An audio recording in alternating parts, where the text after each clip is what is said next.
অন্ধকারের পর সবসময় আলো ফুটবে, আর বিপদের পরেই আবার স্বস্তি আসবে। যতই বিপদ আসুক না কেন, একসময় স্বস্তির নিঃশ্বাস ফেলবে। একসময় না খুঁজে পাওয়া পথটা খুঁজে পাবে। সূর্যের আলো সবসময় মেঘে ঢেকে থাকে না, একসময় মেঘটাও কিন্তু চলে যায়, আর তখনই কিন্তু পূর্ব আকাশে রংধনু দেখা যায়। আসসালামু আলাইকুম, এমএন ব্লগ থেকে আমি নাসরিন রহমান বলছি। আশা করি সবাই ভালো আছেন, সুস্থ আছেন। আলহামদুলিল্লাহ, আল্লাহর অশেষ রহমতে আমি আমার পরিবার নিয়ে ভালো আছি। ঠান্ডায় অবস্থা খারাপ, এত ঠান্ডা লাগছে, কিছুতেই ভালো হচ্ছে না। তো যাই হোক, হবে হয়তো। সব কিছুরই শুরু আছে, সেটা শেষও আছে। তো দেখতে পেয়েছেন নিয়াজের জন্য আপনাদের ভাই একটা দুধ এবং একটা মানে এটা চকলেট মিল্ক আর কি। তো সেটা এনেছে, সেটার সাথে আমি 2টা গ্লাস ফ্রি পেয়েছি, আর সেটা পেয়ে তো আমি মহা খুশি। আমার মনে হয় আমরা যারা গৃহিণী আছি, মানে মহিলা মানুষরা ফ্রি জিনিসটা বেশি পছন্দ করি। তো যাই হোক, আর সেটা যদি হয় সংসারের জিনিস, সেখানে তো কথাই নেই। প্রিয় আপুদের কিছু কমেন্টস পড়বো, আশা করি পুরো ভিডিওটা জুড়ে থাকবেন, এবং যারা এখনও ভিডিওতে লাইক দেননি প্লিজ একটা লাইক দিয়ে দিবেন। রিয়াজ বাবা জ্বরটা কালকে রাত্রেও ছিল। তো আজকে আমি মানে সিরিয়াল দিয়েছিলাম ডাক্তারের, কিন্তু ভাগ্য খারাপ, তাকে ডাক্তার আর আজকে দেখাইতে পারেনি। তো চারিদিকের অবস্থা খুবই খারাপ, বাইরে যেতেও ভয় লাগে, কি যে করব জানি না। দোয়া করবেন যেন ছেলেটা তাড়াতাড়ি সুস্থ হয়ে যায়। কালকের ভিডিওতে আমার আপুরা অনেক অনেক দোয়া করেছেন আমার জন্য এবং আমার ছেলের জন্য। দেহ যেহেতু আছে সেটাতে অসুখ ধরবে, মন যেহেতু আছে সেটাতে ক্ষত হবে, তো জীবন যেহেতু আছে সেটাতে সমস্যা হবে, তেমনি সমাধানও হবে। তো যাই হোক, বর্তমান পরিস্থিতি কেমন সেটা সবাই জানেন। আল্লাহ পাক আমাদেরকে এই বিপদ সংকুলনের পথগুলা তাড়াতাড়ি সব কিছু ঠিক করে দেখ, সেই দোয়াই করি আমরা। রাজপথে আমাদের যত সন্তানেরা আছে, আল্লাহ তাদেরকে হেফাজত করুক। তো কোনো মায়ের বুক যেন আর খালি না হয়, সেই দোয়া নিয়ে আজকে ভিডিও শুরু করেছি। তো যাই হোক, অনেক কাজ করে ফেলেছি কিন্তু তার মাঝে। তো নিয়াজের যেহেতু জ্বর, তাকে আমি মালটা এবং পেয়ারা কেটে দিয়েছি। তো আজকে কি হয়েছে, কিছু ভিডিও করেছি, সেটা যে কোথায় পালিয়ে গেছে আল্লাহই জানে। আমার মনে হয় স্ট্যান্ডে মোবাইল রেখেছি ঠিকই, কিন্তু ওই যে আটকিয়ে রেখে মাঝে মাঝে ভুলে যাই। তো যাই হোক, তেমনি আর কি কিছু কিছু হয়েছে ভিডিওতে। তো যেমন মালটা কেটেছি, পেয়ারা কেটেছি যখন, তখনও ভিডিও করেছিলাম, সেটা ডিলেট হয়ে গেছে হয়তো, আসলে করাই হয় না, ডিলেট হবে কোত্থেকে।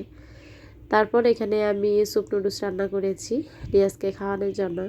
ছেলেটা আমার জ্বরের চেয়েও বেশি দুর্বল হয়ে গিয়েছে, আজকে কয়েকদিন তার মাদ্রাসায় যাওয়া বন্ধ। তো জানি না, এটাই সান্ত্বনা, আল্লাহ পাক যা করে ভালোর জন্য করে।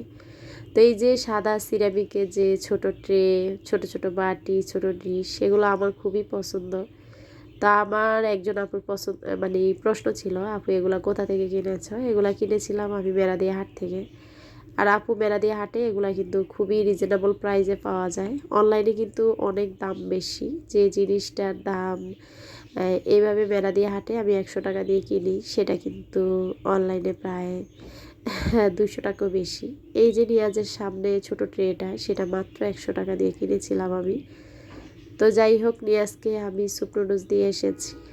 তো সেখানে বাবার সাথে কিছু কথাও বলেছি, সেটা রেখেছিলাম, পরবর্তীতে আসলে মানে এডিট করার সময় সেটা বাদ দিয়ে দিয়েছি। তো রাখলে আপনারা শুনতে পারতেন না আমার ছেলেটা কি বলেছে। তো যাই হোক, এখানে দুপুরে রান্নায় চলে এসেছি, আর রান্না করতে এসে দেখি গ্যাস একদমই নেই। তো মাঝখান দিয়ে তো নেট ছিল না, সেটা আমরা মানে যেটা সাপার করার বাকি দেখা যায় যে যেটা আগেও ছিল না সেটা চলতে পারছি, কিন্তু ঢাকা শহরে যদি পানি, গ্যাস, বিদ্যুৎ না থাকে তাহলে মানুষগুলোর খুব কষ্ট হবে। আর সেটার কিছু সন্ধান পাচ্ছি যে যদি আমাদের বিদ্যুৎ চলে যায়, আমাদের গ্যাস চলে যায়, তো মনোবল হারাচ্ছি না, রাখে আল্লাহ মারেকে, আল্লাহ পাক তো একজনই আছে। তো সব কিছু হয়তো ঠিক হয়ে যাবে, দোয়া করবেন সবাই। তো যাই হোক, আমি এখানে বেগুনটা ভেজে নিচ্ছি, আর ওখানে আমি পাবদা মাছ রান্না করব। তো রান্নাটা আমি আজকে পুরোপুরি দেখাইনি, ইনশাল্লাহ পাবদা মাছ কীভাবে রান্না করি আমি, সেটা খেতে অনেক মজা লাগে, একসময় শেয়ার করব আপনাদের সঙ্গে। আর পাবদা মাছটা কিন্তু আমার কাছে খেতে দারুণ লাগে, ভালো করে ভেজে রান্না করলে সেটার মজা অন্যরকম। তো যাই হোক, আমি পাবদা মাছটা এখানে আমি হলুদ মরিচ লবণ মাখিয়ে মেখে রাখছি, আর এখানে বেগুন ভাজিটা করে নিচ্ছি। যেহেতু গ্যাস একদমই কম, তাই আমি এক চুলাতেই রান্না করছি।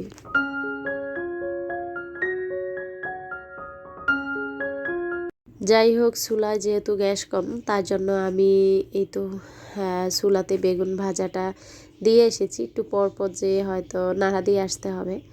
তো এদিকে এসেছি, আমি টেবিলের যে কাপড়টা অনেক দিন হয়েছে বিছিয়েছি, তো সাদা পলিটা এখন ভাঁজ করে নিচ্ছি। এই জন্য আমি যখন উঠাচ্ছি মনে করেছি এগুলো সব ধুয়ে দিব, কিন্তু পরক্ষণে দেখলাম আকাশে হালকা মেঘ করতেছে আর হালকা হালকা বৃষ্টিও পড়তেছে। তো তার জন্যই আমি ভাঁজ করে রেখেছি, যখন রোদ হবে তখন এগুলো ধুতে হবে, কিছু করার নেই। তো যাই হোক, অনেক দিন যেহেতু টেবিলটা একদমই ভরকা পড়েছিল তো এটা দেওয়ার পর ছোটোবেলার কথা মনে পড়লো, যেমন কুয়াশাতে গাছের পাতায় লিখতাম আমরা বিভিন্ন অক্ষর, আজকে আমি ML লিখলাম। তো দুষ্টামির পরে তারপর আবার মুছে নিলাম। এখন আবারও সেই ওকে একদম মনে হয় যে এতদিন ওর খুব শীত লাগছিল, এখন গরমের পোশাক পরিয়ে দিচ্ছি। তো আমি সব সময় বলি, যখন আপনি বাসাটা পরিপাটি মানে চেঞ্জ করে দিবেন বিভিন্ন জিনিস, তখন কিন্তু দেখবেন নতুনত্ব আসে, আর তখন কিন্তু দেখতে আমার গতকালকের ভিডিওতে আসমাউল হোসনা আইডি থেকে আপু আমাকে কমেন্টস করেছে, আপু তোমার প্রতিটি ভিডিওতে আমি লাইক দেই। তা আপু, আমি এটা শুনে এত ভালো লেগেছে। তুমি নীরব দর্শক, কোনো ইউটিউবার না, নিঃস্বার্থভাবে ভিডিওগুলো দেখো, প্লাস আমার চ্যানেলের ভালোর জন্য একটা করে লাইক দিয়ে দাও। তো সেটা শুনে আমার খুবই ভালো লেগেছে। তো এই তো ল্যাম্পশেডটা দেখা যাচ্ছে। আমার একজন আপুর প্রশ্ন ছিল যে ল্যাম্পশেডটা কত দিয়ে কিনেছি। তো সেটা হচ্ছে আফরুজা আক্তার আইডি থেকে আপু আমার জিজ্ঞেস করছিল ওভেন সম্পর্কে। আর বাংলাদেশি ব্লগার লিপি আপু আমাকে প্রশ্ন করেছে যে আপু তুমি সুস্থ হও, দোয়া রইল, আর ল্যাম্পশেডটা কত দিয়ে কিনেছো। তা আপু, ল্যাম্পশেডটা আমি কিনেছিলাম 3200 টাকা দিয়ে। আর দেখেন, রান্না বসে বসে আবার কি করি, টেবিল যেহেতু গুছানো হয়ে গিয়েছে, এখানে রুহি সিম্পল লাইফ আপু মানে ভিডিও দেখছিলাম আর কাঁথা সেলাই করছিলাম। এই কাঁথাটা আমার মা বাড়ি থেকে মানে যেটা আর কি বলে আটকিয়ে দিয়েছিল, তো সেই কাঁথাটা রয়ে গিয়েছে, সেটা এমনভাবে পড়ে আছে, না সেলাই করতে পারছি কিছু। তো যাই হোক, তার জন্য আমি কাঁথাটা একটু একটু করে প্রতিদিন সেলাই করি, যে এক সময় হয়ে যাবে আর কি। তো এই মুহূর্তে মনে নেই, আমার একজন আপু আমার কেক বানানোর রেসিপি চেয়েছিল। তো আমি বললাম না, আজকে কিছু কিছু অংশ ডিলিট হয়ে গেছে ভিডিও থেকে। তো এখানে বলে দিচ্ছি, আমি এখানে 2টা ডিম নিয়ে নিয়েছি, আর অবশ্যই রুম টেম্পারেচার ডিম হতে হবে। আর নিয়েছিলাম 1 কাপের মতো চিনি, সেটাকে আমি ব্লাইন্ডার করে নিয়েছি। তো আমার কিন্তু হ্যান্ড যে ব্লাইন্ডারটা সেটাও আছে কেক বানানোর জন্য। তা আমি এইভাবে এটা দিয়ে করে নিয়েছি। তারপর এখানে 1 কাপ ময়দা, আর দিয়ে দিলাম 1 কাপ গুঁড়া দুধ। 1 কাপ না, মানে 1 কাপের হাফ কাপ গুঁড়া দুধ, মাপটা দেখতেই পাচ্ছেন। 1 চা চামচ দিয়েছি বেকিং পাউডার, ব্যাস, আর কিছু লাগবে না। আর দিয়ে দিব আমি 2 টেবিল চামচ সয়াবিন তেল।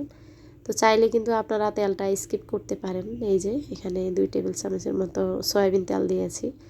তেল ছাড়াও কিন্তু কেক সুন্দর হয়, তবে আমার কেকটা আমি নিজের ফ্রেন্ডের জন্য বানাচ্ছি, তো এই জন্য আমি একটু তেল দিয়ে দিলাম, যে কেমন না কেমন হয় আর কি, নিজেরা যেহেতু খাবো না।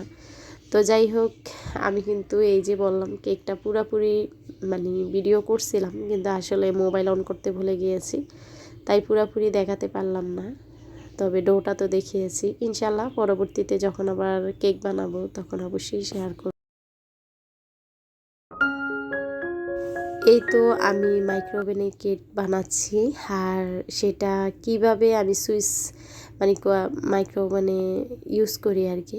যেমন কনভেনশন মোডে দিয়ে কিন্তু কেক বেক করতে হয়, আর এটাকে কালার আনার জন্য একটা প্রসেস আছে। তো কেউ যদি জানতে চান মাইক্রোওভেনে কীভাবে কেক বেক করি, সেটা না হয় আমি পরবর্তী ভিডিওতে দেখিয়ে দেব। আর এই ভিডিওটা যেহেতু আমার কালকে করা ছিল, তাই আজকের ভিডিওর লাস্টে আমি কেক বানানোর রেসিপিটা দিয়ে দিলাম। আর দেখতেই পাচ্ছেন কেকের কালারটা মাশাআল্লাহ কত সুন্দর এসেছে। তো আমি কিন্তু কালকে 2টা কেক বানিয়েছি।